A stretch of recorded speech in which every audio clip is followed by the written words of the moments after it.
So, hey, welcome to November. This is the first episode of the month. I am going to first, before we jump into anything, Election Day is coming up. It's November 8th. I want to just put in my vote for you to vote on November 8th. We talk a lot on this podcast about creativity being one of the things that we can use to change the world. And a direct line to changing the world is casting your vote. Remembering that there are people in the world who don't have that kind of democratic voice, or might even not even have the opportunity to vote, or may have harder time voting. And so please take the time to make your voice heard by voting in this election. All elections count, and we want to cast your vote to what you believe. So I hope you will take advantage of that on Tuesday, your right to vote. For those of you listening in other countries, if you have the right to vote, whenever that election day is, I hope you'll show up on that day as well. And I think that leads perfectly into today's guest. So today's guest her name is Mikhael Tara Garver, and I know her as Mikey. You'll hear me refer to her as Mikey in this episode today. You'll hear me calling her that in this episode. I'm allowed to call her that. We knew each other when we were back at Northwestern, but what you need to know about her is she is one of the pre-eminent thought leaders in immersive entertainment and original experiential performances. So Mikhael Tara Garver, that's her full correct name. She is a director, a creator, a designer, and a thought leader who has created innovative, immersive work combining digital and physical across theaters, brands, nonprofits, corporations, startups, social justice organizations, and civic spaces. And her most recent work is colossal. She was the Director of Immersive Experience for Disney's Star Wars Galactic Starcruiser. And if you have not seen any of the news around this thing, it is at Disney World in Orlando, Florida, and it is the closest to Westworld on the planet right now. So, but real people, no robots, where you are experiencing something in real time. So I'm going to let Mikhael talk about this really in-depthly, but I want to give you a little bit more of her background so you can understand where she's coming from. So her work has been seen in rock clubs, on subway cars, in stadiums, on street corners, on architectural masterpieces and drive-thrus in some of the largest billboards in the world, and of course in theaters and in some of the fancy places you'll recognize, like the Kennedy Center, the Goodman Theater, the United Nations, Boston's Institute of Contemporary Art, and the Public Theater. And she was a director of the American Repertory Theater's production of Sleep No More, which I think is a lot of people's first entryway into a truly immersive experience. And she was also an associate producer for Anne Bogart and the City Company. She's taught at Yale, at Columbia University, at Harvard. I mean, I'm sweating. She's taught at all the best places, right? At North Carolina School of the Arts, at NYU, Tisch School, and she was a speaker at South by Southwest. And here's where it all comes together as we are on the cusp of the election. She is one of us. She truly believes that creative people can change the world. And through her experiential studio, 13EXP, she centers ambitious IP primarily led by women, LGBTQIA, non-binary, veteran, differently abled, undocumented, and BIPOC creators. What you're going to hear Mikhael talk about in our conversation today isn't just like going to see theater, which, by the way, is an incredible thing, but it is the power of being seen and being heard. And when experiential theater, even the word theater, you'll hear us unpack later, theater sometimes is a misnomer when we talk about this. But at its peak, it is making people feel seen and heard in a new way. And she is at the front line of this game and the front line of this industry. So let's get into this. I cannot wait for you to meet Mikhael. So Mikhael, welcome to the show. Hi, Brian. I'm so glad you're here. So everybody, we're giggling a little bit because I have known Mikhael for how many years? 26, 25, something like that. Something like that. Yeah, like 25 something like that, right? years. It's true. Don't tell it, That's true. right? Right. And when we first met, Yep. Yeah. And so I know Mikhael as Mikey, but you should never call her that in the real world unless you know her already. So I want to make sure if you have to have her respect, you'll call her Mikhael. Also, she has the most approachable person in the world. So as I say that, it feels like never call her Mikey. But I want to welcome you to the show. I will throw things. Yeah, if you see her on the street. But I'm so excited that you're here. Mikey and I have been separated for a while because she's been working on shows and been around. And so part of the reason that instigated this podcast episode is that we finally got to catch up and I got to really hear about the work that she's been doing most recently. And to get us started, for the uninitiated, can you define for us what is immersive theater? And is that even the word you use when you're describing it? So I You are asking such an exciting question because I nerd out about this question. Okay. This is going to sound bad. It's not because I don't love theater. It's not because I don't actually teach theater. I've stayed away from the word theater for a while. So one of the reasons is that we have so many preconceptions with theater, right? Like I sit here, you sit there, you stand there, you do a thing. I stand here, sit here, I clap. We're on a podcast and I'm just making faces and hands. But there's a distance between us. I clap, the lights come up, I leave. And that's actually not what theater was at its core. Theater came from being around a campfire. Theater, like, it was an incredible revolution when we put things on stage. And really, we put things on stage because there were kings and queens and they wanted them on stage, right?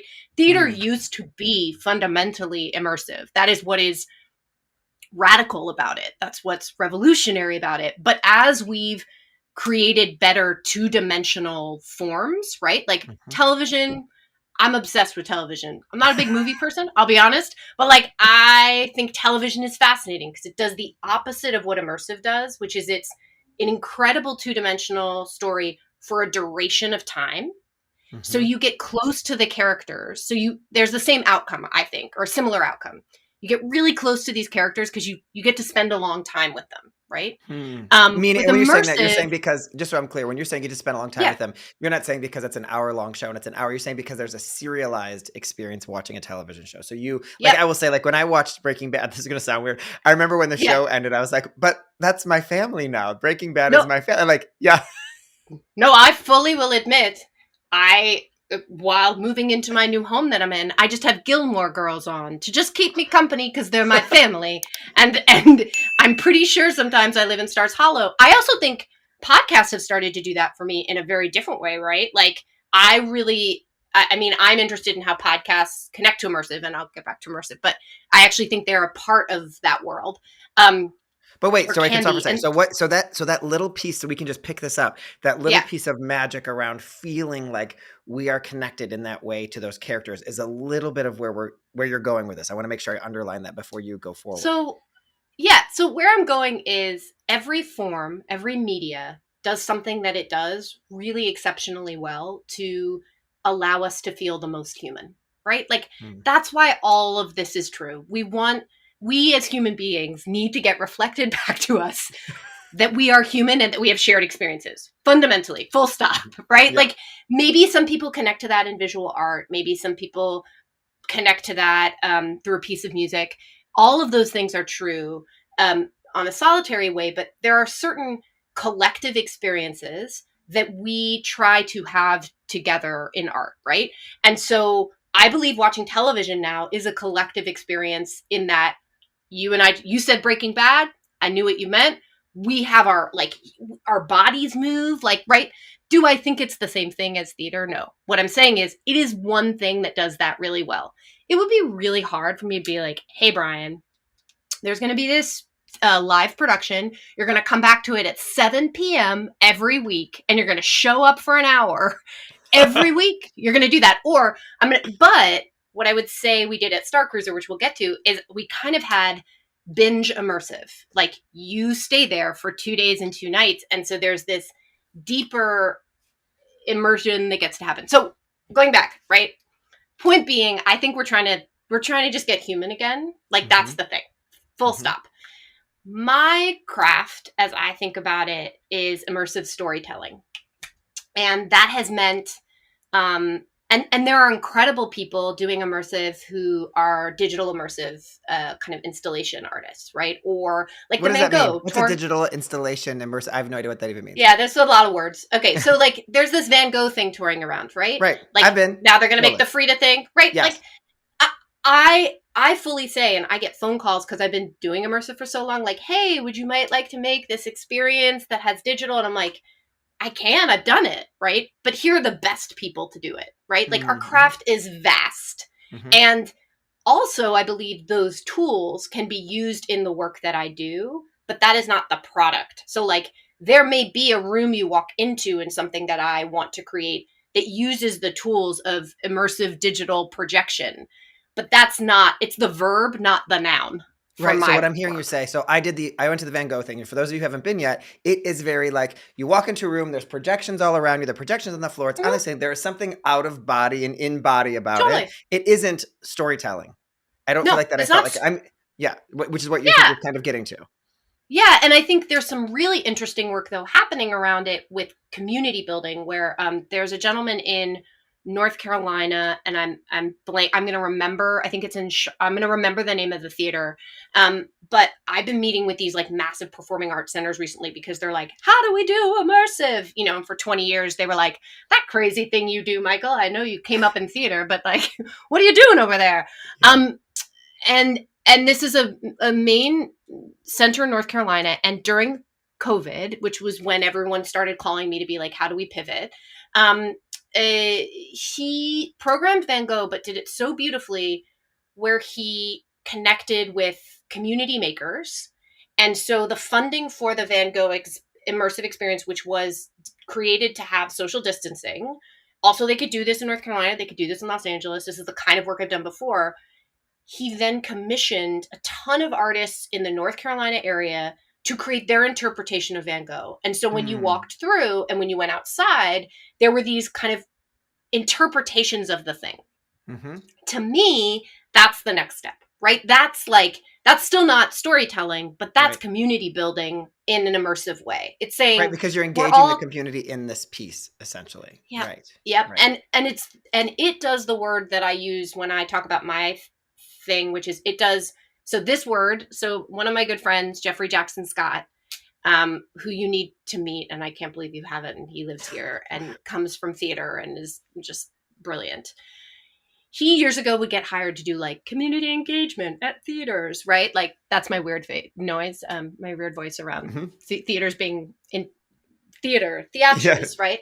Yeah. Um, and he started changing the language to say like, I'm not interested as a black man in being like the person who goes and calls up Harlem when you do your show for Hmm. community engagement.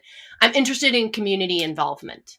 And Hmm. so he shifted to the word involvement. Engagement means like we're meeting once, right? Yes. Uh-huh. Involvement means we are involved, we are a part Mm-hmm. of it. And so I always give him credit for that kind of shift, because that also for a part, so there's a part of my work over the years, if you look back at it, like I did a project with River LA last year where how we build it and the involvement in 90 plus Latinx, Indigenous, brown, black, queer stories, and the involvement of making that was Mm-hmm. as much a part of what made it immersive, in my opinion, Mm-hmm. that it had multiple stories. But that's a whole other piece of what I do and But how I that yeah. sounds like what I'm taking away from that piece though is we haven't gotten to the definition yet, I don't think, but I think that what No. you've gotten here is this idea of the immersive is I'm going to call this performance for a second to help us. The Mm-hmm. performance, the way that we, the uninitiated person who's going to this and experiences it, that's part of the immersive. And then you're also saying, and there's also the opportunity for the immersion to be how it is created, how we engage with the community. And then at that point, you're like, and that is when it's really like, that's when it really gets exciting for you, is when it gets to have that It's double sticky. dose of impact. Yeah. Yeah. Yeah. Right. So I would say this. So now I'll get really clinical. Immersive. You said it exactly right, which is that I think the first fundamental thing I am interested in is the audience as the core character. And that doesn't mean each individual well, it could be, right? Some people look at immersive and they talk about like a VR experience because it feels like you're inside a video game, right? And or inside in a solo thing. So I think fundamentally in all the ways that immersive talks about, you, the audience, are inside of the experience. And so Mm-hmm. it's less about what is being done, in my opinion, that word. It is more about you, the audience. So, Got it. right? Like, so I can have, and the problem with that is that's why you get people being like, this is an immersive car. They're right. And if you listen to commercials now, you're going to watch every commercial and be like, we're doing immersive dining, which Right. they are, right? Right. Or like, this diner immerses you in bloop, Yeah. right? Yeah. Which really just means like you're eating, right? So Right. like the word has become overused, but I actually don't want to give up on it. I just Hmm. don't think it tells us everything.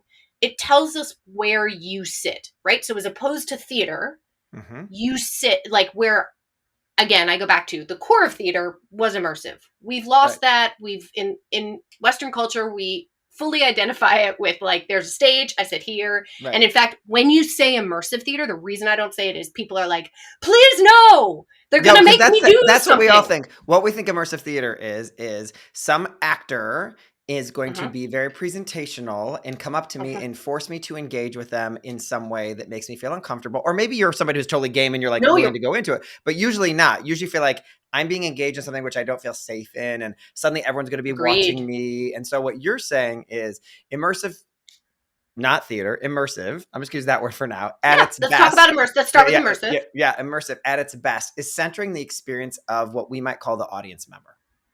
Correct. And the word audience, if you let go of the word audience, meaning I'm sitting in a chair looking at a stage, but the person who's not one of the performers, not one of the people who's putting this thing together. This I wouldn't use in normal worlds, but I'll use it here. I talk about everything that is a part of making it immersive as an articulator, right? Like it's all articulating the thing. And you as the kind of audience member or audience, it's more than, and also going back for a second, I think it's important, just like in any sort of experience, I think it's important for us to hold on to the fact that like we all hold assumptions with certain language. We hold assumptions with the word theater, and we hold assumptions with the word immersive theater, right? Like that feeling that you have, I have the same one, and I'm in the field, right? Like, right. You don't want to be in that. You don't want to be in that position either. You're like, I don't like that. That is not what I want. To happen at all. In fact, I traveled around the world seeing immersive work, and I will say that often is the case because we don't have the same. We are just now building the network of conversations around real tools to create. I'm going to do another word now: participatory experiences. Right. And so these are my words, right? Wait, real quick. So the easiest example for everyone to grab onto is if you've ever watched Westworld, that is, to me, this is the one I can always use. Like there are multiple stories going on and I can talk to people and I am feeling like a person and I am not feeling, I mean, I might have that little bit of, I don't forget that I'm an audience member. That's part of the thing. But I also am like, I bought my ticket, so no one forced me to go there. Like I'm there to have an experience, hopefully, and to move with whatever. Yeah, go ahead.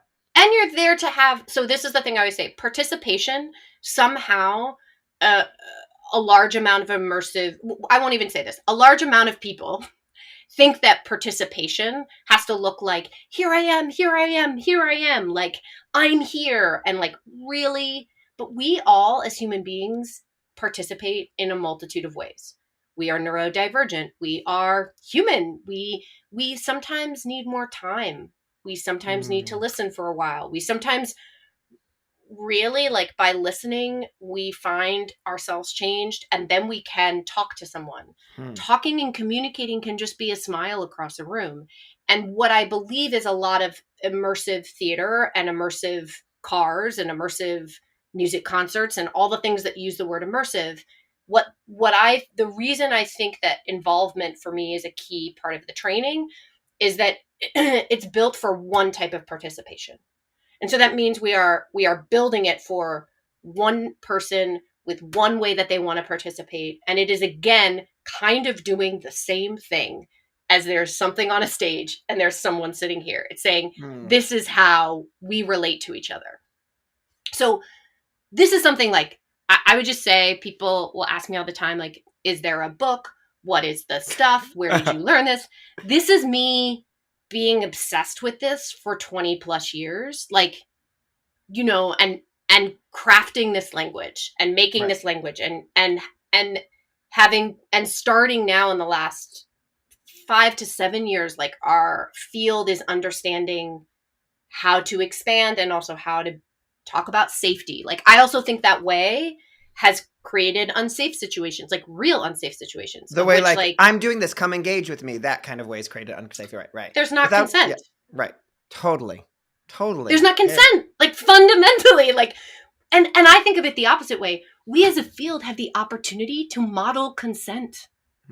Like we get to model it. So what does that look like? So I know we, you know, In the Yeah. intro, I spoke a little bit about the project you've most recently worked on that's really giant. I know there's other projects you work on. I know you're not the only person responsible from that project, but to give us kind of No. context, talk to me about this in practice, both consent and the storytelling. Tell me how this kind of comes to be, or like what it looks like in the real world. I put in quotes because I feel like you're creating world. So when I say real world, it's also the real worlds you're creating in some ways.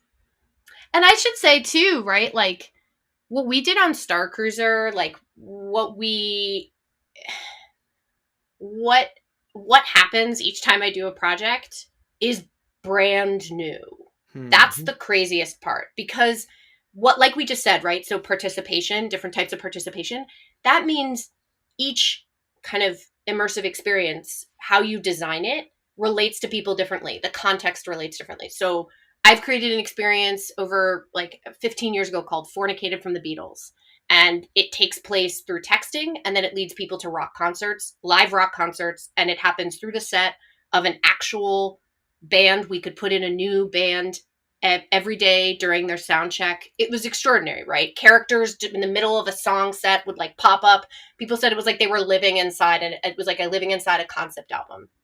Got it. And that the character, and it taught me a lot about fandom, right? So like my whole career has been, I get really curious about how do we relate to things differently.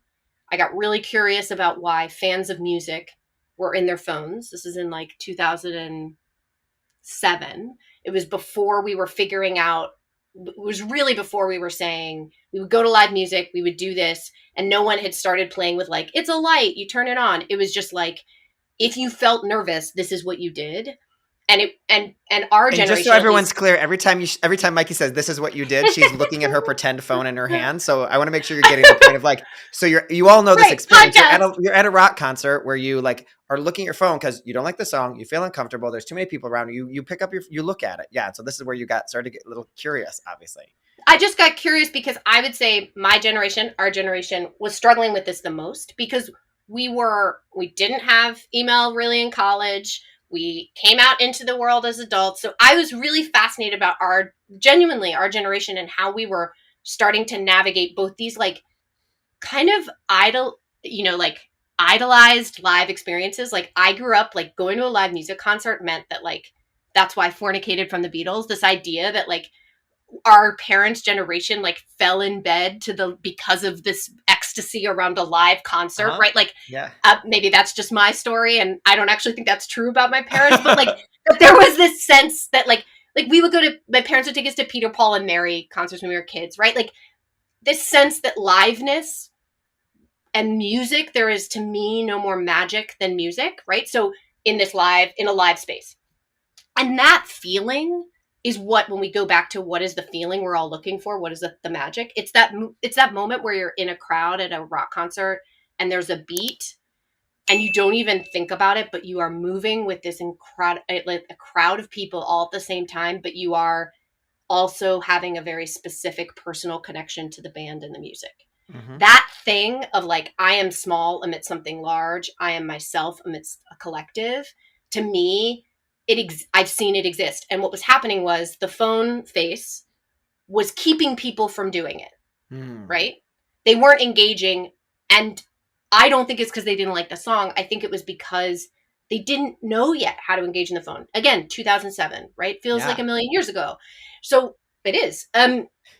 So I became fascinated if we started to build stories and characters who were fans that started in your phone and then became like, literally you got to know them through texting and in a real way. Like, then how would you relate to them? And we had live invisible performers. So we had performers who were live texting with multiple audience members through a platform we built through, like, Will Pickens built, a colleague of mine who's a sound designer, with like a paperclip and a toothpick, and taught himself how to code.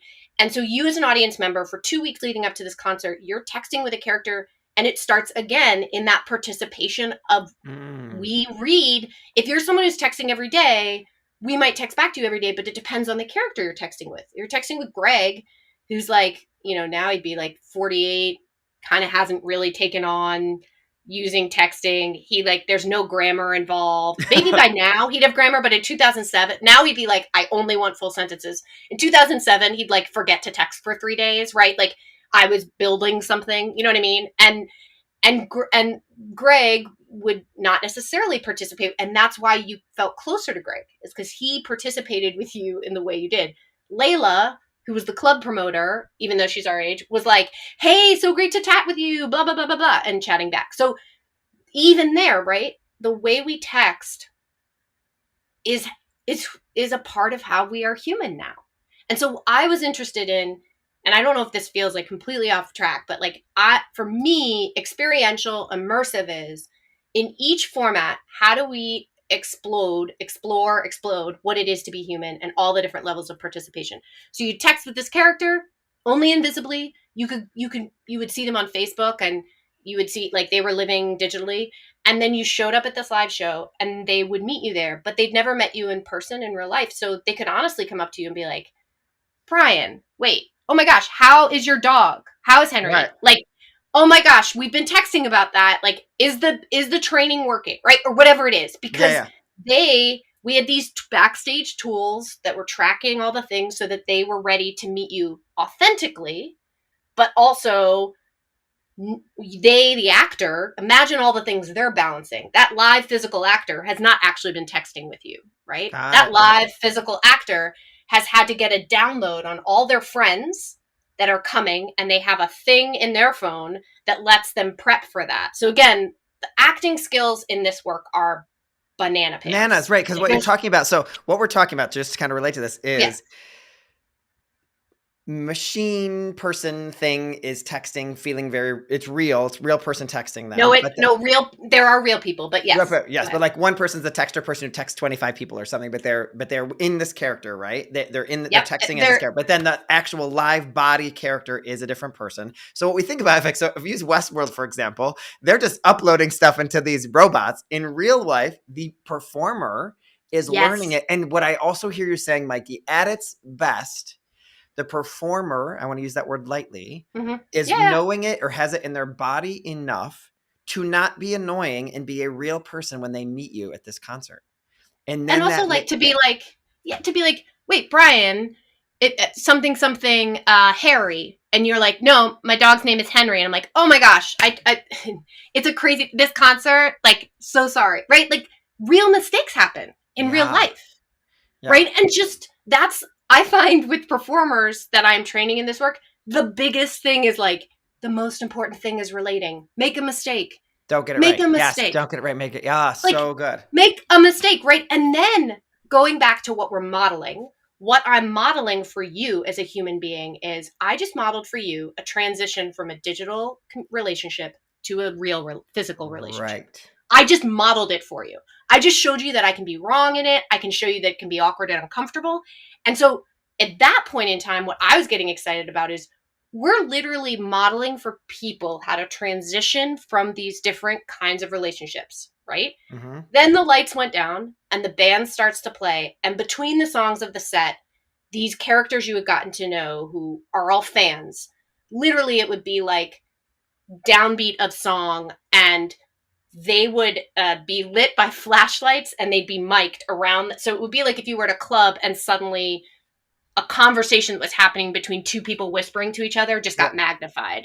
Right. And so in my mind, we were taking steps of theatricality. We were taking you on, and in my rules, when the music was playing, we were in theatricality, because once music is playing, you're fully present.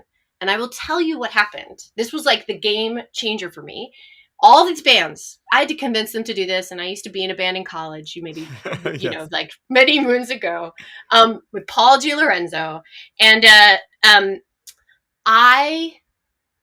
these bands, I had to convince them I had to be like my coolest music self and be like, I promise this isn't like theater. Like it could, this is example of how I've made a lot of my work, is you have to say, and I love people who make theater. That's right. I love why we make theater, but like, theater has so much baggage.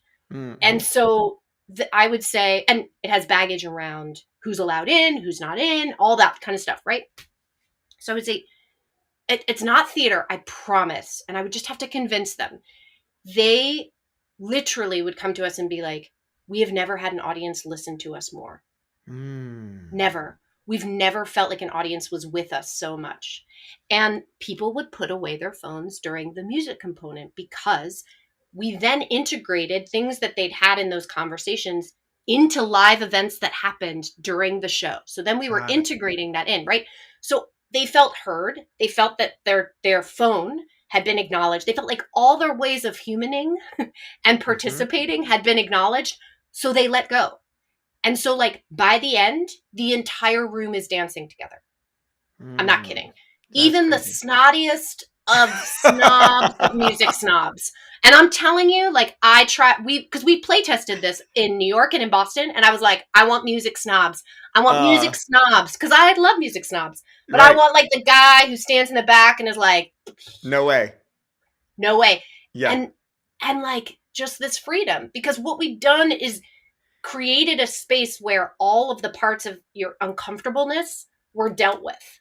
And so this was just a play test. And we sold those shows out, never having to try, blah, blah, blah. There's a whole story after that project. But that system, that making, what it is we were all obsessed, all of myself and my team, which like is vast. And the performers who made that with me, like we spent years being obsessed with all the ways of transitioning people from different modes of communication and the consent around transitioning people. This is how you start to also model, let me make sure I understand your comfort zone, right? So like we're modeling not just like, which is one of the problems that happens often with interactive experiences, right? They'll it grab just is like the hand, or they'll be like, this is happening, come over here. Like that's what we imagine. We really imagine this crappy, horrible thing. My joke, and you can't, no one on the podcast will see this, but my joke, which with a lot of immersive teams that I developed this with, is that the quintessential immersive gesture is like a gesture of like, come here, and then your arm goes down, and then you pick up a lantern, and then you guide them through the lantern, and you grab their hand from behind, and you pull them along. It's like the quintessential, like, let's do this. And my feeling is, if I've got to like mime to you, come here, and pick up a lantern, I haven't done my job right. But wait, I want to just check in, because what I'm also seeing, so it feels like if I'm the person who's trying to understand this and I'm trying to say, yes, let's hire Michael to do this job, right? I'm like, you must have to have 6,000 actors because everyone has to have these one-on-one interactions in a large group. So I know, I've heard some of the story because I really grilled you on all this because it's so interesting. But when we were talking about Starcruiser and how you can motivate an entire group of people without it feeling, let's follow the lantern down to the cave, like whatever that is. Yeah, go ahead. Part of that is good interaction is catching. So like what that means is like once that starts getting modeled to you, so let's go to Fornicated and then we'll go to Starcruiser for a second. Right. But so once you learned how to meet me as a fan at one of our characters, and our characters was at your level. The only difference was like we kind of knew they were slightly heightened, but everything about them, they were participating with you. There wasn't there's two. They were wearing crazy ass outfits that were like, "Who's this whack job?" Like that you weren't having that kind of experience. And not only that, it's true, right? We also acknowledge the truth. We've created character narratives. So this is also, how do you write the thing? We had to create character narratives where it made sense why they knew more people than other people. Right. So they were friends of the music promoter, and the music promoter had been like, talk to my friend. Like, we couldn't create it. This is like, I was just, Joe's sister. And Joe's sister.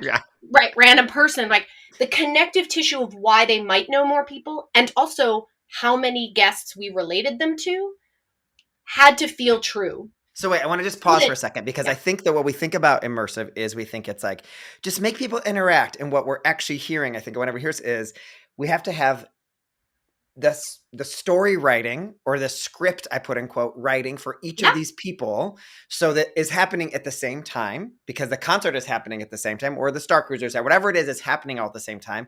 And they have modes for, why do they belong there?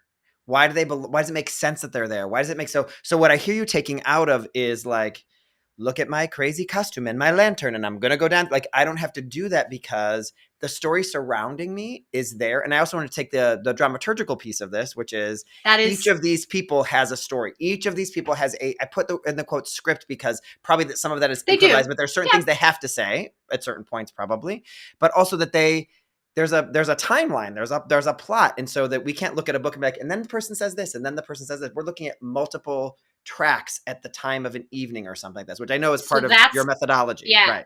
So going back, so that's tracking, which is a thing that I've built out, which now is bonanza pants, and like you can look at multiple. We did this project for called Alexandria for to be scaled to live public libraries, all about what if the Library of Alexandria, which had burned down, was the first library on record. All of the dust of the library had stayed in all of our public libraries over time, and you could find it in the cracks of the thing. And we did it. We wanted to be able to do it in a working library, so we tested it in the Bopst NYU library. It was a workshop I did with NYU Playwrights Horizons, which is an 8-story functioning library, 24 hours a day. And so that was the largest. It was our first step at having. We had 18 simultaneous, what you would call tracks, going at the same time, which was. That doesn't mean the number of experiences you could have. That means the number of like. You can track something multiple different ways. You can track a narrative, right? So there's, would that be done by time? Would that be done by time if you were doing narrative? Like so at 1 o'clock, everybody, this has to happen, or this marker has to happen, or this cue or something. Right. But it's sometimes done by time. That doesn't necessarily mean that that's how the performer understands it. They may understand it because they know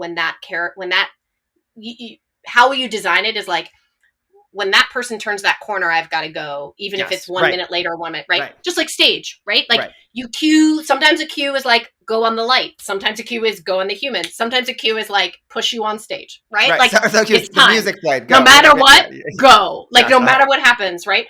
And you, going back a step, you said dramaturgy, which like I love, because this is where I do think being a theater artist is so key in that, yes, the fun thing about Halloween, why people love it, is like it can just be like gesture, hello, candle, lantern, right? Because we're all playing. We know when we show up for a Halloween thing, we're going to be frightened. It's going to be fun. We're like wearing a costume.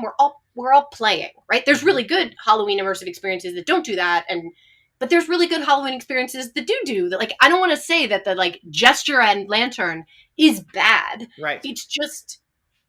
It cuts out the dramaturgy, right? You don't have to do it. And dramaturgy fundamentally in a play is what is the structure that gets us from beginning to end. And so now in immersive storytelling, you're dealing with layers of structure, right? You're dealing with one of the things that actually exists in culture change work, which is a lot of the other work I've done, like how we change narratives in the world, is called pluralistic storytelling. So that means it's the theory that like one of the reasons we have some of the problems in the world we have is there's always a dominant story. This is the story, right? What if instead what is true, which is we believe there are, if you look around, if I sit here right now in this moment, I have a story, you have a story, my neighbor has a story, someone I can't see, like, and so if actually everything were built pluralistically, and I'm just making this sign of dropping, I don't know, I'm looking at this chart in my head, even if I am only experiencing this one moment and relationship with you, Brian, the dramaturgy of that, you may not realize it, but you will feel the expanse of my interconnection to many things. And then if you thread one of those stories to another story, you start to realize its outcome, right? Like, anyway, and pluralistic storytelling is how sometimes really good television works, right? It's an ensemble thing. Another narrative comes forward, right? Like, so we don't know how it's all going to come together. We don't even know the other stories are happening at the same time in our mind. That character, I put in quotes, or actual real character, doesn't know the other piece of the story maybe, but we know, because what you're saying is at its best, probably, immersive does feel like we have been taken on an A to a B. We've been taken on some journey together. And the moment your experience obviously is different than the other person's because they had an interaction with this character or whatever, but we kind of arrived at the same collective. I put in quotes. I am interested. I will say this. I am interested in the collective moment. I'm not going to say it's good or bad. And I'm not going to say that. I mean, that's the challenge with this work is like when you said the thing of like, how do I hire you, Michael? That's the biggest challenge. Not that I've had trouble getting hired, but like, I believe that the work you can create, for example, scalable modular versions of this work that can be done many times. I love that. Like, I loved thinking about Alexandria or Fornicated. Fornicated is made to be installed in a sound check, right? Like, you could repeat it. It was built for repetition. Library of Alexandria, built for repetition, in that, in a functioning library, right? So oftentimes the question comes back to me of like, but does it scale? Yes, you can design it to scale. You can design it to repeat. You can design it to scale differently than other things scale. You can design it for thousands of people to feel it. There's this test I talk about. There's a project I did called The Experiment, where we had it for the Institute of Contemporary Art in Boston. And we had 10 minutes to onboard 1,200 people into this texting platform before they got in the museum, because they were waiting in line. And I created this onboarding thing called Can I Get Your Number, which sounds sketchy, but basically is consent in a performance, right? Right. And it was like, I'm not going to just get your number. It's like, how do we get to a place where people want to give us their number so they can be put into this game so that then they start getting texted or whatever. Different experience. Within 10 minutes, we got 976 numbers with Tell us how. What'd you do? 20 performers. Yeah. And that was about me training them in this immersive involvement, which is this whole system I built about basically listening. How do you listen? You spend 9 of those minutes listening and 1 of those minutes getting the phone number, right? And then listening and connecting people so that everyone is wanting to get other people to listen, and they are not performers. Right. We also cast them as people in line, so it didn't feel as, or like they were waiting as well. It didn't feel as I'm coming to you and asking you for this thing. It was actually a gift I was offering to you. So like the craft of how we did it, and then like I said, involvement is catching. So once you would see someone participate and you learn the modeled behavior of how to participate. I want to do it too. I mean, who wants to be left out? I don't want to feel left out. And also, I just watched you be able to do it with someone while they were shy. I watched you participate with them respectfully, with them being shy. And so I now know I can even just say to that person, hey, what just happened? What happened? Right? Like, yeah. I'm getting to know people by doing this. And so within this is like literally everyone goes and sees Starcruiser, all the people with the monies, and they're like, but how do you scale it? And I'm like, you design it to scale. Like Starcruiser, the ratio of performers to audience members is not necessarily, I can't speak to it, but I would say that if we had all of our druthers, right, maybe it wouldn't be that way, except for the fact that we designed to that. And so now it succeeds. Got it. So wait, let's give everybody like a little broad overview, or not broad, you decide, of Starcruiser, because I think it's a really beautiful example of this work. It's like, and I'll get a little bit emotional, right? Like It is. So Starcruiser, when I think about it right now, it is, it's what I'd been what I'd been building my craft for 20 years to be able to make, right? Like this stuff I'm talking to you about, right? You're like, Mikey, explain that to me. Like tell me the words you mean. I got to imagine like, but wait, everyone here doesn't know what Star, so really just explain what it is. I'm going to go back first. I'm going to go back there. Okay. I'm going to go there. Okay. But I'm going to just say that like, I've lived in all of these spaces. I've gotten hired by brands. I get hired by a theater. I get hired by a museum. I get hired by, right? Like none of them understood the words I was saying, right? Never in my lifetime. For some weird reason, even though they actually, prior to to recent years, were the leader in this, probably still are. Never in my lifetime did I think Disney was going to call me and be like, hey, would you come make this thing? I just didn't think. I've been making stuff on a popular scale. I've been making stuff in collaboration with Netflix and AMC Television and all these big, but like Disney and theme park to me felt like a different piece of it that like I know there are experts in, and I'm not, right? Like I have the great privilege of working with some of them now, like Scott Trowbridge, who is incredible, or Anne Morrow Johnson, or Sarah Thatcher, these people who I got to work with on Starcruiser, Wendy McClellan Anderson, who brought me in. Like, wait, Mikey, stop. You have to tell us what it is. Okay. Okay. Sorry. But what I'm saying is like, so I get this phone call. So Starcruiser, the Galactic Starcruiser is a 2-day, 2-night fully immersive experience. You onto the Halcyon, which is part of the Chandrila cruise line, Chandrila Star Line. You like going on a cruise. It's You part of the fully Star are Wars world, just so we're very part of clear. the This is Star Wars canon. yep. Also note, was not a Star Wars fan when I started working on this, so like learned so much in my life. Yes. Uh, it is fully in world. So what happens is you drive up in Orlando. You've booked your 2-day, 2-night cruise, and your car gets valeted, and you enter through the porte cochere, Mm-hmm. and you take a transport, like a small transport up onto the cruise line ship, and that ship you'll stay in your cabin for 2 nights.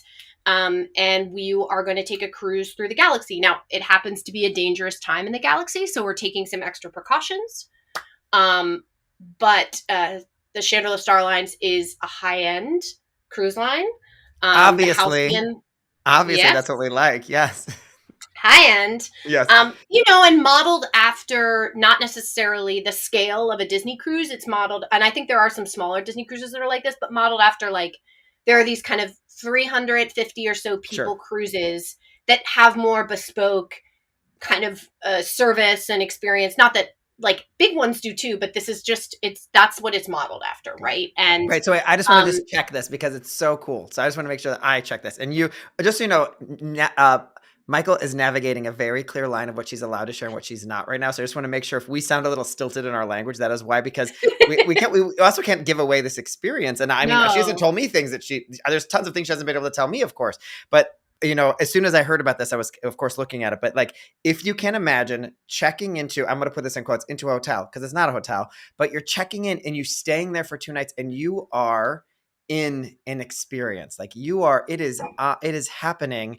And one of the things I just take away from the way you say this is all of our preconceived notions about, like, oh, I'm going on to it's like going to a haunted hayride. Like, that is not the world at all. It is the person who's checking you in. It is the bellhop, or whatever we might have called the bellhop. It is it is the way yeah, your room is designed. It is every piece of it. Is when you look out the window that you are on a star cruiser in this galaxy. And just the mind-blowing experience of that, I just think is so incredible. And and what you talked about earlier, just like, this is I don't know, how many hours is that? 2 days? Is that 72 hours? How many hours is that? it's like 48 hours. 48 hours. Sorry, I didn't do my math badly. I did my math badly. No, it's So fine. 48 hours of being immersed in this world. And if you can imagine it. So I just think about the dramaturgy of 48 hours is quite wild to me. So, The okay. So drama, I don't yeah. want to interrupt you, So but I wanted to make sure that no, I really no, we paint do the sound picture there. stilted, and it's also because, and what we're talking about right now too, I'll be honest, as we're being stilted, is the really hard part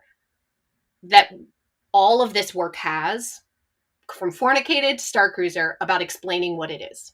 Yeah. We have a really hard time explaining how revelatory it is, because what's revelatory about it is the experience, right? Like, because the thing about it is, you are correct. Like, the artful design of the hallway, Yeah. the way that the cast, the servers, everyone were trained. There's this incredible creative director in Disney named Corey Rouse, who has been spending years really working with what they call their cast, which is not necessarily performers. It's everyone who works Oh out yeah, when in I the worked at the grounds. Disney store, I was a cast member. Just so when I was 16 Correct. years old. Yes, yeah. And Corey has done this incredible work around, how do I still be myself, and how do I do my job, and how do I, and there's people who still run that building. Every detail of the design is making it so that your ability to feel involvement, which I'll explain, feels effortless and true and organic. And Mm. so that when the performers, who are characters, are embedded in, it doesn't feel, again, it goes back to, they got to have a reason for being there. They've got to have a reason to relate to you. They've got to have a reason. And that your relationship to getting involved in the story, because the choices you make impact the narrative, the things that happen on the ship directly. Your choices impact things actually. actually, and impact experiences for other people. So the underlying theme of it for me that this does is says we all have the ability to make choices. Mm-hmm. And we all have a right to our choices. We are all doing what we think is right most of the time. Mm-hmm. But that doesn't mean that what we think is right doesn't have implications on other beings. And if we could start to pay attention to those implications, and those could be as important as us thinking we're right, how could the world change? Right. So I'm also, the beautiful piece I'm here is, of course, the social justice and activism that also can come through in something as wild as you want to say Star Wars. Yes. And I will now say very specifically, that is my thing. The Disney Corporation does not have any, and it's true, right? Like, it's not like Disney is stating that. I'm saying that's my underlying why for why I make this work, not just Starcruiser, is that I'm not interested in you having a choice and it being able to choose anything you want to do because I think you need more choice in your life. Turns out you got plenty of choices. You can turn on the TV and watch a gazillion things. Right. What I'm interested in making are things where your choices have impact. And then that impact becomes something that you have to contend with in a positive way. And it's still entertainment. Like, people are dancing and like I've watched grown adults hide behind a Wookiee and creep along, and they're not Star Wars fans. Like, I can't explain to you, right? And like, so the experience of it is, I will say that for me, and again, so many of these things, you can go online, like the things I'm saying right now, you can go online, you can watch videos for days of people having this experience. And, it is a commitment, but also I keep saying it is. So I worked on Sleep No More years ago, which is another well-known immersive Yeah, I'm sure a lot of the audience, I'm sure a lot of people listening right now will know Sleep No More. Yeah. And so, just so you know, I never saw Sleep No More, and it sounded to me like the thing I would never want to see, because here's what it sounded like. And you can tell me where I got it wrong. Okay. You're going to go in a room and some Yahoo actor is going to be jumping around in their underwear, and then you go to the next room and it'll be something different. Like, that was how it was described to me. And so I'm sure that's not what the experience was. So that's not what it is. Okay, great. But I will say this, right? I think you feel that way. I have the context of knowing what happened, what kind of productions were made when we were in college. And so I think that's why you feel that way. But yes, so great. I want to make sure I am not disparaging Sleep No More. I'm sure people had really incredible experiences there. The word on the street in my house was that, and so that's why it wasn't my vibe. So here's what I think. I think, look, Sleep No More is still running. It's run for over a decade. It has, and it was built 10 years prior to that. So I worked with my incredible colleagues at Punch Drunk, which is a company based out of London. Right. They created Sleep No More. They have a show open right now. Oh my gosh, I'll remember it in a second. I will remember it, and I can't in this moment. Burnt City. Okay. But they've done many productions. They had done Sleep No More 10 years prior to it coming to the U.S. It came to the U.S. at ART, American Repertory Theater in Boston. I was the associate director there, and then helped us kind of sustain the show and cast and train the show and help build the show, and then was a consultant in New York, and then now it's run for 10 some years. I believe that Sleep No More should always be. There are so many people who love to take credit for that production, and it comes from this kernel of a company called Punch Drunk, and is in my mind one of their kind of most sustaining works. And it's something I need to see it. Obviously, I need to see it because I have this bad commercial given into my ear. So great. No, but what you're talking about, I love that you admit that, because that is exactly the immersive theater Bad News Bears fear I have. Like, I don't want someone to touch me. I don't want to go into a naked room unless I feel comfortable. Right. I don't want to, and I would say, I also feel like there can be a self-masturbatory feeling when it comes to these, and that's the vibe I don't care about. Like, I'm not here to make you feel good about what you jumping around. I'm here open-hearted and to be taken on a journey. And I think that's the bruise. Yeah. That's the bruise that some people might enter into some kind of immersive experience with, is like, and to be fair to them, that happens a lot, right? Like, right. I'm not saying that's what happens at Sleep No More. I'm actually saying it happens a lot. And like, with great respect to my colleagues and to my my, like, we are all struggling with the fact that, and I find this, that I always say, like, the reason I was able to build Starcruiser, which we'll talk about, is because I've had the privilege of failing at this for over 20 years. I have this stuff, like what Starcruiser is, not having to do with Star Wars, but this multi-narrative immersive. So this is the first of its scale that is narrative and immersive. So Sleep No More doesn't intend to be narrative, not its goal. Sleep No More is about wonder. It is about wonder, and it's about kind of voyeurism, and I think that's what people love about it. They were the thing that Punch Drunk did beautifully that no one else has done is they really created this idea that all audience members wear masks, which kind of creates creates the fourth wall. That's it. Right. You move around, you got a fourth wall on your face, right? Like, and so as long as you feel it that way, it's the choreography extraordinary, the design is extraordinary, your ability to open a drawer and touch these incredible things is extraordinary. Like, it is extraordinary, and its scale and its wonder. It isn't interested in being narrative, right? It's why, like, I was able to really do their work well because I understood what they were trying to do, and I could support that. I am interested in narrative immersive. Just me. I'm not saying it's better. I'm not saying... Well, that's my taste. I think that's my taste. I think that's my taste as well. I think my taste is I love a story. Bring me in a story. And in Starcruiser, you've got like so many stories that are happening and a collective story at the same time, which is what I think is the most, I don't know, like you said, like one person's action in their experience on this ship affects the outcome of the story. And how do I, as the guest, how do I, as a guest, as a person here, like get hip to that? Like, what magic, how does that work? I mean, so just like you said, right? When we're talking about fornicated, imagine that's an experience where there's some texting and then there's a 2-hour show. Yeah. This is 48 hours. It exists. Also, just so everyone knows, you go to sleep. You don't stay out for 40 hours. You stay in a cabin. It's like a cruise, right? Yes. You go into your cabin, but when you look out the window, you are looking into the galaxy, and things that are happening in the galaxy on the bridge because of some of your guests, those things will impact what you see out your window. Which is so wild and amazing. And I don't actually know, Brian, that I believe, just like in the world right now, right? Like there's a feeling in the world. We all kind of feel it, right? We feel it. We're like, the world feels a little shaky and crazy. And so, like, if you said to everyone, like, I don't know why you're stressed, like, they'd be like, where are you living? You? Right? What universe are you living in? Right? Okay. So what I think happens with this level of immersion, and this is in full credit, because like I came on the last year for a variety of reasons. Like, and again, with phone call, come in 3 weeks, which there's another story for another time.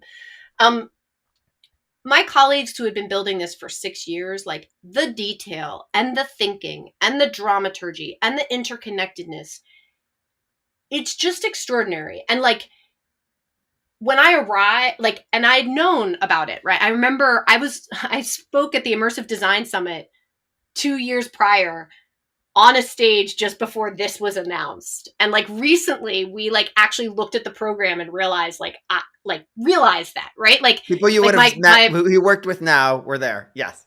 Well, and Sarah Thatcher, who's, I believe, I think she's one of the executive creative directors on it. I never remember who's executive and who's not, but incredible leader on the project, like lead team. She and I have known each other through the immersive world for a long time, but had never been able to work with each other. We're on, the board of the Immersive Experience Institute and all those kinds of things. So we'd been thought leaders next to each other, but we'd never worked together. And I'd known she had been working on it. And she'd been at Disney, she's been at Disney now, I think, close to 9 years, and is an incredible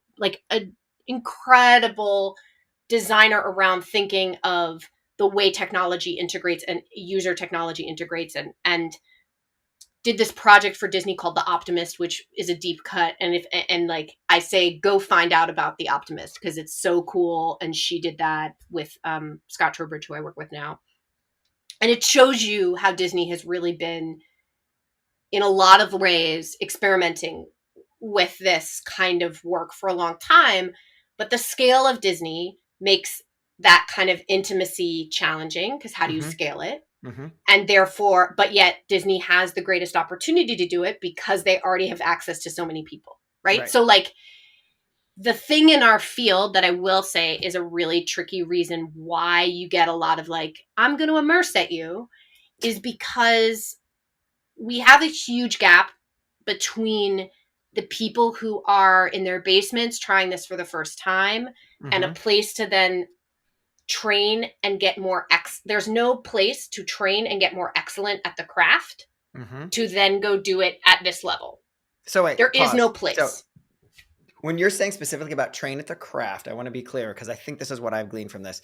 It is the training of the craft of the people whose boots on the ground, people who are on the the set, I'm going to say, who know how to listen and be in their track and be a person to another person in a very different way of thinking about acting. That space is a specific craft that, yes, actors are better at and improv actors may be better at, but also could get in the way at times, I'm imagining, because I of actually think improv actors sometimes struggle with it because actually you cannot improv it. Improv fundamentally, its goal is who's funniest, right? Like, do you hit the joke, right? So you like, can't yes you're and because trying, some things are a no is what I'm like. You can't yes and because that's you not got to be how. able to say no. Yeah. In fact, Got it. so it is yes, no, right? It's like I'm hearing you, but no, that's a boundary, right? Yeah. Like, but when I say the craft, I actually mean it holistically. So I mean, I think there's performers,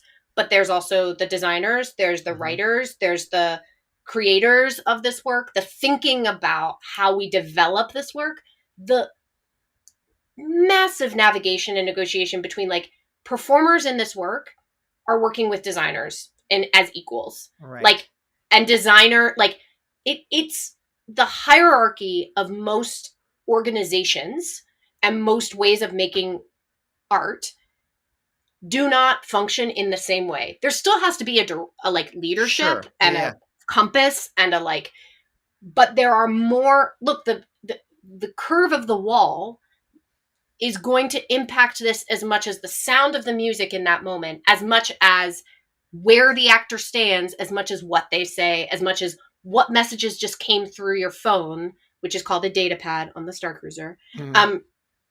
What messages just came through from a character. So like, once you open this Pandora's box and you say you are fully immersed, I'm a lighting designer. I'm a tech designer. I'm a sound designer. I'm an actor. I'm a musician. I know what that job is. Okay. Yep. I know how to show up to that job. Yeah. You as a person who is saying you're doing something you've never freaking done before, are having to not only like explain it repeatedly, but also like almost in a very similar conversation that we had with Brad Hawk, who was on the podcast, is you're having to collaborate in a very like, I'm not going to step on your ego, but I need you to know that this is different. I need you to know that this is where you're almost having to like put a stake in the ground over and over again. This is what we have to stand for this time. We're standing for something different than just great sound design. We're standing for something different. So you are having to be both educator and leader in a way that might feel, I mean, Mikey, that's got to be tough when you're like talking to like some 60-year-old person who's been in the business forever. And I use 60 as a status position. Yeah, right. Right? Like, yes. And there's my improv experience. Yes. And I think I come to it with a lot of compassion because like, I've had to learn that compassion, frankly. Yes. Let me be human. It is tough. It's exhausting. I feel at times I am the messenger of change, even though once they have done it, people are addicted to doing this work. So I'm actually not saying, hey, you sound designer, you now have to be less of a sound designer. I'm actually saying to you, hey, you sound designer, now your ability to be open to this experience has expanded. You do you the best. You tell me the best way to do you. I will trust, you will know in my work, like once I trust you, that you understand. The thing about this work is the work is larger than any one person. You cannot be a star in this work. The moment you think you are a star, it doesn't work. and it breaks the whole thing. Because the star is So the audience is what I'm hearing you say over and over. The star is the story and the audience. the star is the world. The star, like when we used to do it in site-specific work, I would always say like, this really cool building is going to outweigh you every day. So don't try. And the moment you don't try, then you're just involved, you're relating. And I think the piece of this I will say is that yes, it is hard, but also like I've experienced this in how I take along executives in that journey. And truly the only thing that really changes it is building their trust and like acknowledging their fears, right? Like that sound designer, I don't know what keeps sounding sound designer, that props designer, that imagine is scared because they want to do their job well, right? Like they have their own human feeling. And I am asking them I'm saying like, yeah, you do your job well. And then there's also this where we need to connect to all these other pieces in a different way. Right. And so I think there's that. And then I think about like the executives who, especially if you think about Starcruiser, right? So to give context, Starcruiser is the largest collaboration along multiple departments in Disney history. So that means I'm going to bring the departments like that. Yeah, live entertainment, Imagineering, live entertainment, Imagineering, Lucasfilm, parks, resorts, hospitality, all that. Yeah. All of it, right? And that's not departments. There's another language for it, but like lines of business, like literally, like Disney operates better than almost any other massive entity, right? And this was the first time it was like, and now on this one thing, we're gonna do it all. We gotta all do it together and understand how we all have languages where we work, and we have to do it at the excellent level we want to, and we have to do it, and we are really good at what we do. Like resorts is really good at what they do. Live entertainment is really good at what they do. Like they run those parks, like what they do in those parks is game changing, right? So we're now saying it's not that you have to let go of all that. This is just a different engine for a slightly different car. Right, because you have to imagine, like everyone, just think of this. The housekeeper who's going to come and fix your weird bed, because it's not even a normal bed. It's a normal bed. But it is, okay, yeah. Might look not normal on the outside, but like space bed. Yeah, yes. How do they talk to you in the hallway? And what do they, like, if you start to engage with them, and like what is the training that they'd have to have that, not that they need to be part of the story, but they have to not screw up the story in some way or ruin the experience for you. You told me this beautiful story about a couple of people who were guests. Would you mind sharing a little bit about some of the reactions you've heard? Basically, I think people would be really curious about that. I know I don't want to lead the witness. And I want to say two things. The first is, because it's connected to that, is the crazy part is that everyone from customer, guest services to the performers to the housekeeping, they have been changed by doing this work. So wait, go for it. I have performers saying to me, I am going home and communicating differently to my husband, to my wife, and having different kinds of conversations. So that comes from for the performers and for the cast. For the performers, there's a training I do called immersive involvement, which is massive and is how they do this. It's not just like, now you listen, like there's tools and training and all that stuff. Whole other story. For the designers, they were able to feel like they could expand and have more of themselves in it than they had in a long time. That doesn't, again, mean that other things they do are bad, but it opened up this view for them of how that work could be made, right? And also I think, it has to do with the way I do it, right? Like I am like, everyone in this room, I don't care if you are housekeeping, intern, executive, whoever has the best idea, we are all equal in this room, because when the guests come into this room, like we have to figure this out.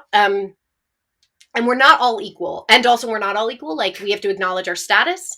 We have to acknowledge that we're all afraid of losing our jobs. We have to acknowledge, like, all those things are true too, right? So that's how I work. And I think that creates a unique experience. But that involvement, like the performers who are doing this, who have now done this since March, or for a while, more than March now, because of play testing, like they it's extraordinary when I go back to see what they can do and how they listen and what they've learned and how it's changing their lives out in the world. And to me, that's game changing, right?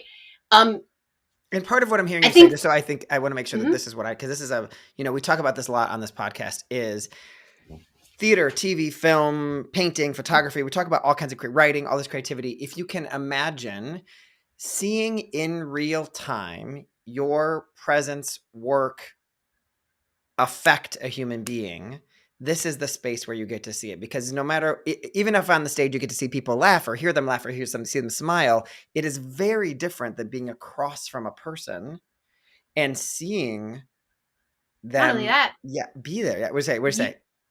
You are changed. Yeah. You are literally changed. You are actually having a relationship. Like, this is the thing I try to say to people, guests so I'll tell you some stories about some guests in a second that are, who have said it to me. So outside of here, so I can say it. But the thing about it is that we have to, part of doing this work also is you have to find self-care for the performers, of a way for them to let go of these relationships at the end of every 2 days, because they genuinely build these relationships. Right. We also have to train boundaries. So when I'm training immersive involvement, it's about how do you listen, but also how do you keep yourself safe and create boundaries, which is better ways of being human and relating. Right. How can I both be vulnerable and have boundaries, right? You can take them home to your mom and dad now, right? No, this is people literally saying, I am talking to my family differently now because I just had different tools, right? So our guests, there's this, there are a couple of moments that for me are revelatory. I'll share it in a way that is a personal thing. I don't know if that happens on here, but of course it does. Of course it does. I know. It's Brian, so it's allowed. So I have some injuries that mean that I have some sensory injuries that I had a wall fall on me 10 years ago. That's another story for another podcast, another time. And it impacted my synesthetic functioning. You have to understand that also that's your sensory functioning. I'd written my graduate thesis on sensory storytelling, which obviously is what this all relies on, right? So there's the poetry around it. There's the symbolism around it. There's like the fourth wall falling on me, all the things that are just like, one must laugh now, right? But it's what I deal with. And most of my rehab is and was around veterans because it's very similar. And so I feel very connected to the veteran community in what it means to live in the world differently. And I don't even understand a piece of it, but I understand a piece of it. So there's this one story where a gentleman was there with his daughter, and we have this part of the experience, saber training, where you go in to do very sacred training around the sabers, like lightsabers, with our Saja, who are these like on the ship. It's like on the cruise ship, you have been signed up for saber training. That's one of your activities you're doing. But the Saja are force sensitive. So they are sensitive to the force. They're not force wielding. They're not a Jedi, but they're force sensitive. Here, I'm speaking Star Wars right now. And it's really so exciting. I have the biggest smile. It's so fun. I'm not even the biggest Star Wars geek. Like, it's super cool. Yeah.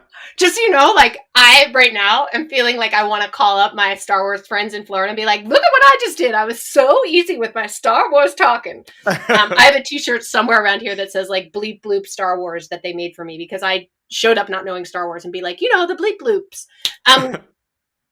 Anyway, this basically, there's been quite a few experiences.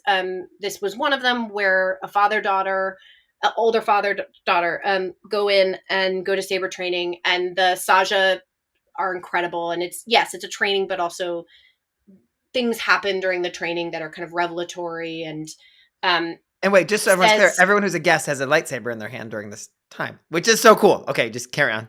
Mm-hmm. They're given a training saber, during that time. Right. And what we're practicing, though, is not fighting. We're practicing presence. We're practicing that, and this goes back to how do you build the narrative? Sorry, secrets. Build the narrative so that it serves you later on. I don't want to teach people on an enclosed ship how to fight each other. Why would I do that? And then tell them they can't fight? Right. You got to teach them how to be a part of a collective and how to connect to the force and how to use their training to be a part of something larger. Mm. right? And therefore you will be better. And it's true in the thing, you will be better at utilizing your saber if you do that. That is how the game is designed, that, right? All that design. So anyway, this guy goes in and with his daughter, and he is invited to, hey, he says, hey, I'm just going to watch. I'm not going to participate. There's a place in the back where you can sit. And his daughter goes through the steps, and he's slowly over time, because even if you sit in the back, you're engaged by the Saja to be a citizen, who is there in witness, like witnessing the people in front of you who are protecting you and who are a part of this force. You are still connected to the force, right? Like, again, all the layers of participation are acceptable. Showing up is enough for some people, right? And this whole experience happens, which I'm not going to go too in detail in, but the game changer was at the end of the sailing. This Saja was saying goodbye to people, because after we say goodbye, because they're getting off the ship, right? So we're going to say goodbye to them. They are, and the Saja, this woman says to the Saja, I just need to tell you something. When we went to dinner after saber training, my father has never talked to me about his time in service. Never once. Like, I'm a grown woman. I brought him here. Never once. And we sat at dinner and we had a conversation about his time in service and what it meant to be in service. Because he's a veteran. And she was, we just make he's a veteran. Yeah. He was a veteran, and she was crying, and the father comes over and thanks this Saja. And I mean, that's just one story of like the gentleman who was visually impaired, who came up to myself and another creator on the project and said, I went into saber training and I saw. I don't see, but I saw. I felt seen. People who I see in hallways, even people who've worked on the project, who will say, I worked on this, I made this. And yet Sammy looked me in the eyes and asked me, will I help him? And I felt it in my gut. And I said, yes. And I felt seen. And those moments to me, like standing in the back of a room and hearing 300 some people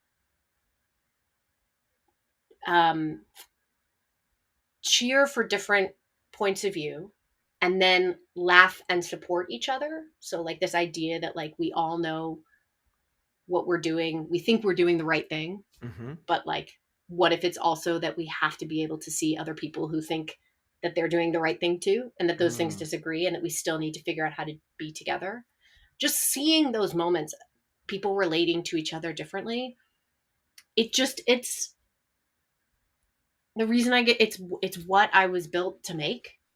And Disney gave me the opportunity and the creators there to come in and be a leader in making this last year of it in a way that like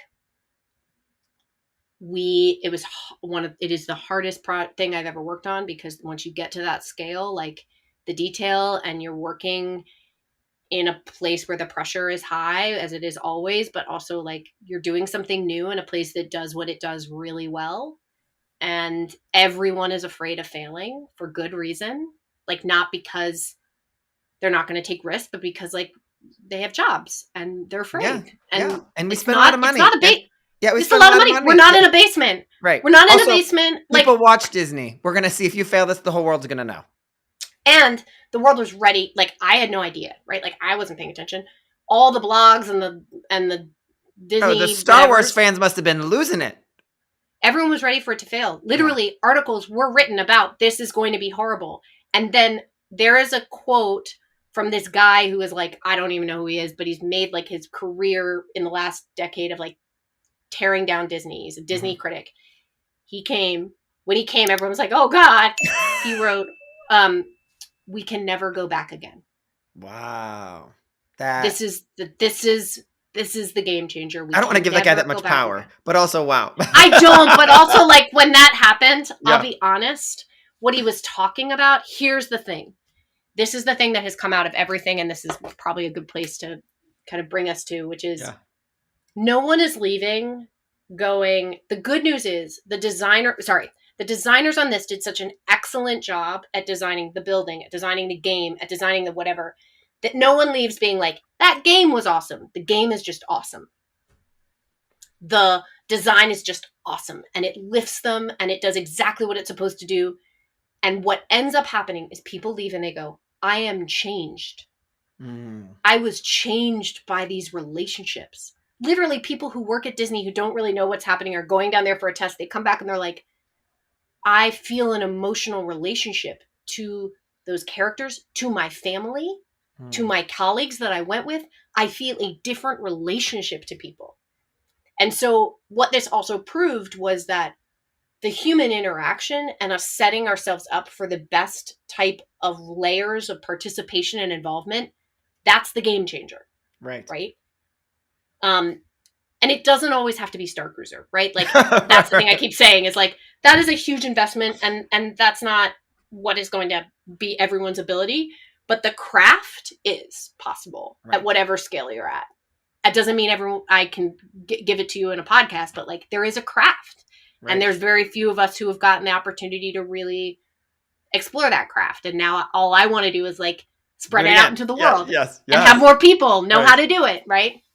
So, yeah. So for everyone listening, I think that's what's so interesting about this is all those pieces, dramaturgical, technical, performer, hospitality person, that, you know, when it all is coming together, the memory isn't the experience is the memorable piece. And I think a lot of us, I mean, I'll say in my own life, when I think about what do I want to spend money on, and I'm not saying this as a commercial for Starcruiser, I'm saying this in like in terms of the way I think about spending money is I would love to have experiences with my family and with my friends and with my loved ones that are memorable more than I want like a beautiful golden wedding ring, which FYI, we've never bought our engagement ring. So PS everyone. So like that, like I would rather have those memorable pieces. And so kind of what you're saying is, you know, we have our pinnacle experience of television, theater, art. We remember the way we experienced it. And what this is so beautiful is the extended experience of that, the full immersion in an experience like that. In all this and all the work you've done in the decades of doing this, in the decades of feeling like you got it right, and you had you said like the luxury of being able to get it wrong and make mistakes and figure it out. What is the biggest thing that it has taught you? That Mikey, the person, is taking away, I would say.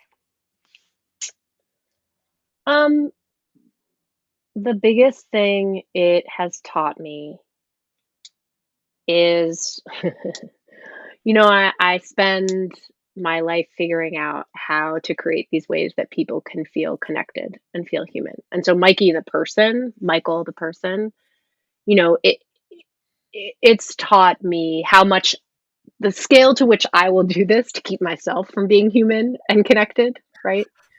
The scale to which I will craft all of these things and work with all of these people and make it about them, you know. And so what it has taught me is that we consistently need ways of finding our way back again to what connects us to others, that we do so much work all the time to protect ourselves, and that we consistently need that. And if this work can eat through entertainment, through like laughter and joy, because that's where the part we didn't talk about is like, it doesn't work if you're not laughing, if you're too serious, you know, right? Through laughter and joy and craft, through all those things, if we can start to give people ways to remind themselves to connect to what makes them human and to other people, like it makes me hopeful. Right. Because it genuinely, like I remind myself over and over, I'm not good at it. I know how to make it. I know how to craft it. I know how to dramaturg it. I know how to lead others in it. I can lead a room of hundreds upon hundreds of people in it. Thousands of people I've led before. Huge stadiums. Myself, one's own humanity is still really hard to get there and to stay there. And so like, if I can have that compassion for myself or try to, that's the compassion I want to bring to the work I'm doing. So that's the thing. I love that, Likey. I love it so much. I think it really aligns with what we talk about here is, you know, we really try to celebrate the people with the path least taken. And I think oftentimes the obstacle in our own life is the thing we doggedly chase and becomes the gift that we're able to offer others. And you just so kind of encapsulated that in the way you talked about this, and then also in all of your work. So I want to thank you for really giving us insight into this world that I think probably anyone listening is like, okay, I got to go to Florida now, or I got to wait for the next immersive thing I can go experience so I can have opinions about it now, because now I actually have, I know, Mikey, you wouldn't describe this way as like the gold standard, but different ways to think about what immersive can look like, I think is the way to think about this. And we just need words. Yeah. Experientially. Right. Mm-hmm. So thank you so much for joining us today and for giving us more insight into this and for bringing your whole heart to this discussion and the work that you do. If anyone wants to keep a track with what's going on next with you, is there a great place for them to look at that or follow you along with you? Yes. It will get better, but my Instagram, MTG Experience, or you can go to my, an easy way to get to me is my company website, which is 13exp.com. Or my name, MikhaelTaraGarver.com. Right. And we will put all that in the show notes. We'll put it in the show notes. Of course, you can click that right now. If you're listening to this on your phone, Apple fixed their whole show notes situation. You can literally tap it right now and it will take you right there. So if you want to learn a little bit more what's going on, can you tell us anything about what's next for you? Is it too top secret to tell us anything? What's next for me? Right now, I am actually working and trying to work on all these things I just talked about, which is why it was so great to do it. I'm working on a book. And how to kind of spread the skill sets and spread the world across the world. I am working at Disney as a consultant on some other things. And I am going to be in Denver coming up, speaking about the Starcruiser with two of my colleagues at the DIG, which is the Denver Immersive Gathering. And maybe more to come. These projects, who knows? They fall out of the sky in some weird way, right? They really do. All right. Thank you so much, Mikey. Okay. We'll go get coffee later. Love you. Bye.